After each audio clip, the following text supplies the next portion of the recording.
Good afternoon বন্ধুরা, তোমরা সব ঠান্ডায় কে কেমন আছো একটু কমেন্ট সেকশানে জানিও। আজ এই শীতের দিনে আমি রান্না করছি, এই যে মটর ডাল ভিজিয়ে রেখেছি, মটর ডাল আর ছোলার ডালের বড়া, আর এই যে আলু কেটে রেখেছি, এটা দিয়ে তরকারি করব আর করব বেগুন ঝাল।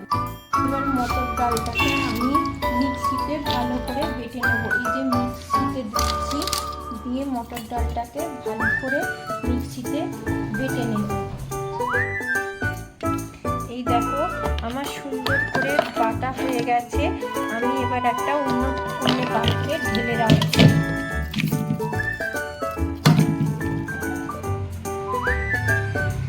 আমার সম্পূর্ণ ডাল বাটা হয়ে গেছে, তোমরা দেখতেই পাচ্ছ।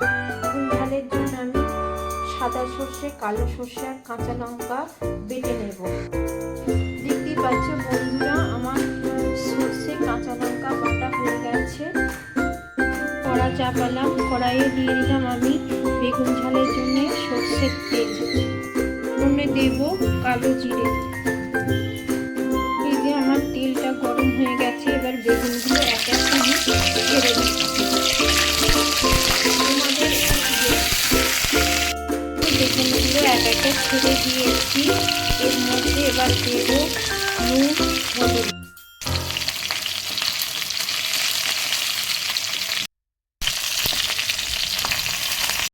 বেগুনগুলোকে ভালো করে তেলের মধ্যে নাড়াচাড়া করে নেব, যাতে একটু সামান্য ভাজা ভাজা মতন হয়। তোমাদের এই শীতকালে বেগুন ঝাল, বেগুন ভাপা, বেগুন ভাজা কার কার খেতে ভালো লাগে একটু জানিও। আমার তো শীতকালে এই বেগুন পোড়া, বেগুন ভাজা, বেগুন ঝাল এই দিয়ে আমাদের ভাত উঠে যায়। আমার শীতকালে এই বেগুনের রেসিপি খেতে আমার খুব ভালো লাগে। সে আর কাঁচা লঙ্কা বেটে রেখেছিলাম, এবার এটা এই বেগুন ঝালের মধ্যে দিয়ে দিলাম। বেগুন ঝাল চাপিয়ে দিয়েছি, এর মধ্যে একটু নুন দিলাম। নুন দিয়ে এবার এটাকে ভালো করে ফাটাবো। দেখো বন্ধুরা, ভালো করে আমি এটাকে ফেটিয়ে নিচ্ছি।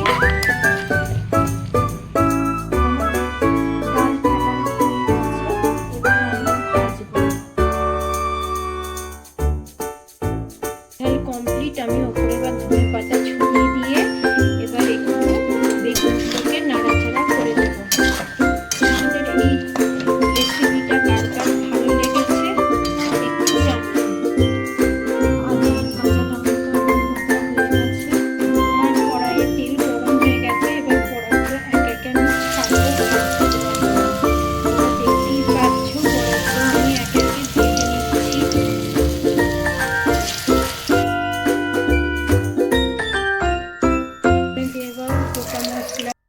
দিলাম গোটা জিরে, তেজপাতা, দুটো শুকনো লঙ্কা, এগুলো আমি দেবো না।